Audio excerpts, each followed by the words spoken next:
Hi, இன்றைக்கி நான் உங்கள் எல்லாருக்கும் இந்த சாரீக்கு மேட்சாக அதோட ப்ளவுஸில் இந்த ஃப்ளவர்ஸை நான் பெயிண்டிங் பண்ணி காட்ட போகிறேன். ரொம்ப ஈஸியாக எப்படி ஃபேப்ரிக் பெயிண்டிங் நம்ம பண்ணலான்றதை இந்த வீடியோவில் பார்க்கலாம். இப்போ நம்ம என்ன பண்ண போகிறோம் அப்படின்னா, ஒரு ஸ்லீவில் அழகான ஒரு பூ டிசைன் பண்ண போகிறோம். ஸோ 2 அல்லது 3 பூ தான் போட போகிறோம். அதனால் நான் இந்த கார்பன் ஷீட்டில் நான் அதை வந்து ட்ரேஸ் அவுட் பண்ண போகிறேன். இப்போ பார்த்தீங்க அப்படின்னா கரெக்டாக மிட்டில் நான் இப்படி வச்சுட்டு இந்த சாரியில் என்ன இருந்துச்சோ அது டிட்டோ அதே மாதிரி நம்ம வரைய போகிறோம். ஒரு சிம்பிளாக ஒரு ப்ளவுஸ் டிசைன் நம்ம ரொம்ப அழகாக நீட்டாக பண்ணணும் அப்படின்னா நம்ம இந்த மாதிரி பண்ணலாம். இதோட இப்போ இதில் சாரியில் என்ன இருக்கோ அதே மாதிரி சிம்பிளாக கஸ்டமர் கேட்டதுனால நம்ம சிம்பிளாக பண்ணுறோம். அதே இன்னும் கொஞ்சம் ஹெவியாக வேணும் அப்படின்னா இதோட அவுட்லைனில் நம்ம பீட்ஸ் ஒர்க்லாம் ரொம்ப அழகாக பண்ணலாம். 3Dலேயே கூட நம்ம அழகாக பண்ணலாம். 3Dனா என்னென்னு தெரியுமா? 3D க்ளூ ஒன்று இருக்கும் கடையில் கேட்டிங்கன்னா, அதில் வந்து 3D க்ளூ அப்படிங்கிறது எம்ப்ராய்டரி க்ளூன்னு சொல்லி கேட்டிங்கன்னா அது கிளிட்டராக இருக்கும். உங்களுக்கு நெக்ஸ்ட் கிளாஸில் நான் உங்களுக்கு அதை காமிக்கிறேன்.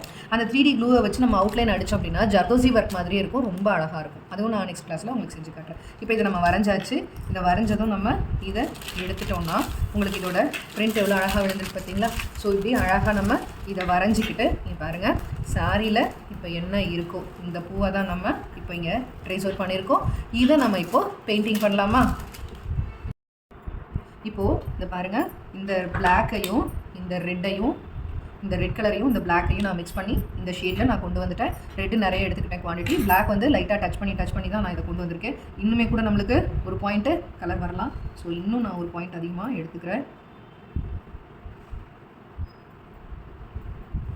ஃபேப்ரிக் பெயிண்டிங் போகாது. நிறைய பேருக்கு உள்ள டவுட், ஃபேப்ரிக் பெயிண்டிங் போகுமா? ஹவுஸில் நான் மடியில் வச்சு ஏதோ போட்டுருப்பேன், தெரியாமல் பண்ணுறோம். என்ன பண்ணுவேன்னா, அந்த இடத்துல ஏதாவது ஒரு பூ போட்டு என் ட்ரெஸ்ஸில் அங்கங்கே அதே மாதிரி ஒரு சின்ன பூ என்ன போடுறனோ அதே பூவை எல்லா இடத்துலையும் போட்டுவிட்டுருவேன். அப்போ அது என்ன ஆகிடும், அது டிசைனாக மாறிடும். இந்த மாதிரி ஒரு எம்ப்ராய்டரி ஃப்ரேம் வந்து நம்ம யூஸ் பண்ணிக்கலாம். எம்திங் பண்ணும்போது இந்த பார்ட் ஆஃப் வந்து நம்மளுக்கு இது மேலே இருக்கணும், இது கீழே இருக்கணும். ஏன்னா நம்ம பண்ணும்போது கீழே அது டச் ஆகக்கூடாது.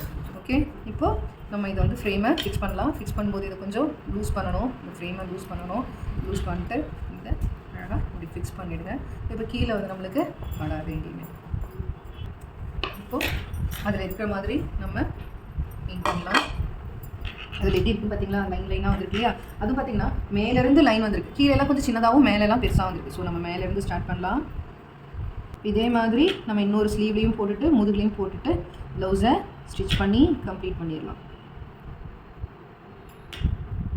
நான் இதை 2ஆக பிரிச்சுக்கிட்டேன். எனக்கு அப்போ தான் அந்த லைன்ஸ் எவ்வளோ போடுறதுன்னு தெரியும். அதனால் நான் இந்த பார்ட்டை 2ஆக பிரித்து, தெரியுதா? நம்ம இது கொஞ்சம் பட்டையாக வேணும்னா பட்டையாக போட்டுக்கலாம்.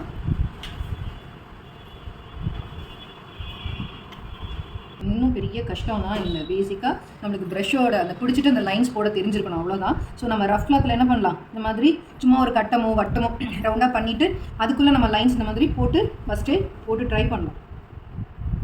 போட வந்துடும். எதுவுமே ப்ராக்டிஸ் தானே இல்லையா? நெக்ஸ்ட் இப்போ பிங்க் கலர் எடுத்துருக்கோம். அதில் ஒன்று மெரூனு, ஒன்று பிங்க் கலர் இல்லையா? ஸோ நம்ம இப்போ செகண்டாக எடுத்தாச்சு. இப்போ அவுட்லைன் போடலாம். அதே மாதிரி ப்ரஷ்ஷை வந்து நம்ம அடிக்கடி என்ன பண்ணணும்னா வாஷ் பண்ணிவிட்டு நம்ம காட்டனில் தொடச்சிடலாம். ஏன்னா பெயிண்ட் வந்து எல்லாமே ஸ்ப்ரெட் ஆகிருக்கும், ப்ரஷ்ஷு ஃபுல்லாக ஸ்ப்ரெட் ஆகிருக்கும். அதனால் நீங்கள் லைன்ஸ் வந்து மெலிசாக தின்னாக வேணுமா திக்காக வேணுமா, ரொம்ப தின்னாக வேணும் அப்படின்னா நீங்கள் ப்ரஷ்ஷை துடைக்காமல் நீங்கள் எடுத்தீங்க அப்படின்னா லைன்ஸ் வராது.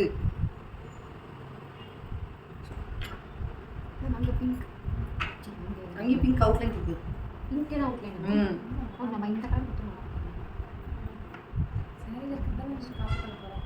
சாரியில் இருக்கிறது தானே நம்ம காப்பி பண்ண போகிறோம். எப்படி வரைகிறேன், கை வந்து பெயிண்டில் படக்கூடாது, அதெல்லாம் கவனிங்க. பெயிண்ட் நீங்கள் அந்த காயத்துக்குள்ளேயே இங்கே போடுறீங்கும் போது இந்த மாதிரி பேஸ் வச்சுக்கணும், கை வந்து படக்கூடாது.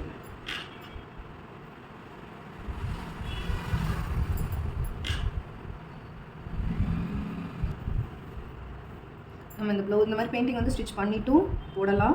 ஸ்டிச் பண்ணுறதுக்கு முன்னாடி நம்ம ஜஸ்ட்டு ஸ்லீவ்லாம் மார்க் பண்ணிவிட்டு கூட போடலாம். இதில் பார்த்தீங்கன்னா நான் ஸ்லீவ் வந்து ஆல்ரெடி கட் பண்ணி லைனிங் ஸ்டிச் பண்ணிட்டேன். இருந்தாலும் நான் இப்போது ஒர்க் பண்ணிகிட்ருக்கேன். இதில் இப்போது இந்த மெரூனில் வந்து நம்ம பிங்க் டாட்டும் தெரியுதா, அதில் இருக்கா பிங்க் டாட்டை வச்சுக்கலாம். அதே மாதிரி பிங்க்கில் மெரூன் டாட் வைக்கணும். ப்ரஷ்ஷை நம்ம சொன்ன மாதிரி நல்லா வாஷ் பண்ணிக்கோங்க.